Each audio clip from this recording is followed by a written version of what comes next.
इस साल भी सूखा पड़ने का डर है। अगर बारिश नहीं हुई तो पिछली बार की तरह बहुत नुकसान झेलना पड़ेगा। हे भगवान, हम पर थोड़ी कृपा करो।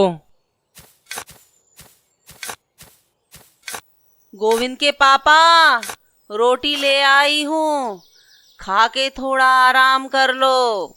हाँ कमला, आता हूँ, थोड़ा और काम निपटा लूँ। पहले रोटी खा लो, फिर काम कर लेना।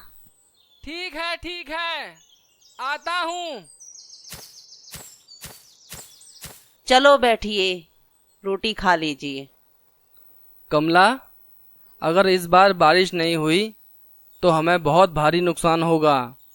हाँ, सही कह रहे हो गोविंद के पापा। पिछली बार तो बहुत कम अनाज हुआ था।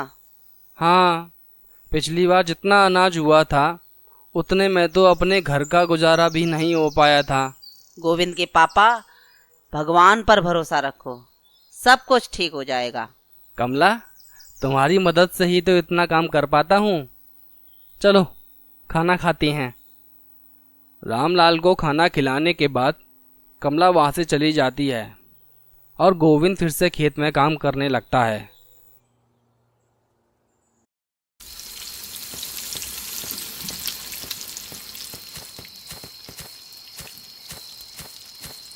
गोविंद, बेटा एक गिलास पानी ले आओ। जी पिताजी, अभी लाता हूँ। गोविंद के पापा, आप हाथ मुंह धो लो, मैं खाना लगा देती हूँ। कमला, आज बहुत काम था खेत में, बहुत थक गया हूँ। हाँ, थकान तो हो गई होगी, मैं खाना लगा देती हूँ, आप खाना खाकर सो जाओ। ये लो पापा पानी। पापा, इस बार फसल अच्छी होगी ना? बेटा, काम तो सारा कर दिया है, बस अब बारिश का इंतज़ार है। पापा, अगर बारिश नहीं हुई तो? बेटा, अगर बारिश नहीं हुई तो बहुत नुकसान हो जाएगा। अब बस भगवान पर भरोसा है, अब वही करेंगे सब। माँ, भगवान हमारी सच में मदद करेंगे? हाँ बेटा, भगवान हमारी ज़रूर मदद करेंगे। रामलाल खाना खाकर सो जाता है। फिर अगली सुबह वो खेत में काम करने लगता है। इस तरह दिन बीतते हैं मगर बारिश नहीं होती। कमला, काफ़ी दिन हो गए मगर बारिश नहीं हुई, सारे खेत सूखे पड़े हैं। हाँ, अगर ऐसा रहा तो हमारा बहुत नुकसान हो जाएगा। बिना पानी के तो सारी फसल बेकार हो जाएगी। रामलाल, अरे ओ रामलाल। हाँ शंभू, अंदर आजा। रामलाल, फसल को बोए हुए 6 दिन हो गए हैं, अभी तक बारिश नहीं हुई। अगर बारिश नहीं होगी तो सारी फसल बर्बाद हो जाएगी। हाँ शंभू, अभी कमला और मैं इसी बारे में बात कर रहे थे। अगर बारिश नहीं हुई तो बहुत बुरा होगा।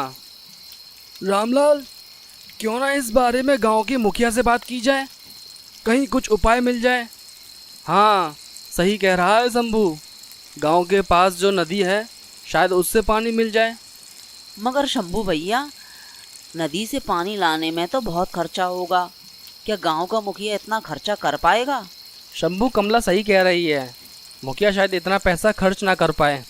पानी की समस्या से तो सारा गांव परेशान था। अगले दिन शंभू, रामलाल और कमला गांव के मुखिया के पास जाते हैं।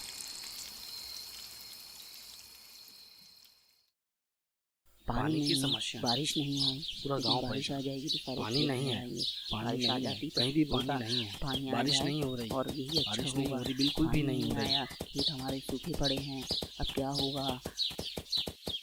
मुखिया जी, गांव में जो समस्या आई है उसके बारे में आपका क्या उपाय है? हाँ रामलाल, मैंने सुना अगर बारिश नहीं हुई तो सबकी फसल बर्बाद हो जाएगी। तो मुखिया जी, इस समस्या का कुछ समाधान निकला? मुखिया जी, क्यों ना हमारे गांव के पास वाली नदी से पानी लिया जाए। पर शंभू, इतनी दूर से पानी लाने में बहुत खर्चा होगा और गांव के पास इतना पैसा नहीं है।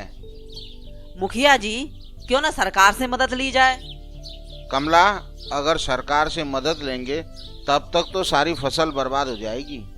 कमला, मुखिया जी सही कह रहे हैं, अगर ऐसा करेंगे तो बहुत समय लग जाएगा। मुखिया जी, फिर क्या किया जाए?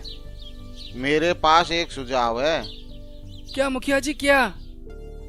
शंभू, सुझाव ये है कि हम सब गांव के लोग मिलकर नदी से गांव तक नदी को काट कर लाएं, जिससे पूरा गांव अपने अपने खेत की सिंचाई कर सकता है।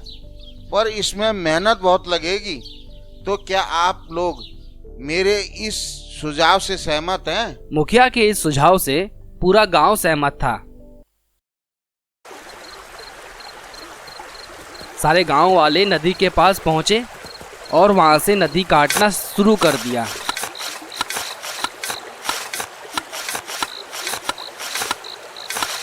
दिन बीते, रात बीती, गांव वाले काफ़ी मेहनत कर रहे थे।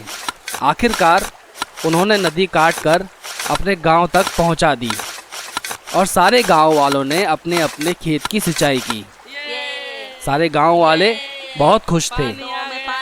ये सब संभव हुआ रामलाल और गांव वालों की मेहनत के कारण। हम बहुत खुश हैं। तो बच्चों, हमें ये शिक्षा मिलती है इस कहानी से, कभी भी मेहनत से पीछे नहीं हटना है। मेहनत का फल हमेशा मिलता है।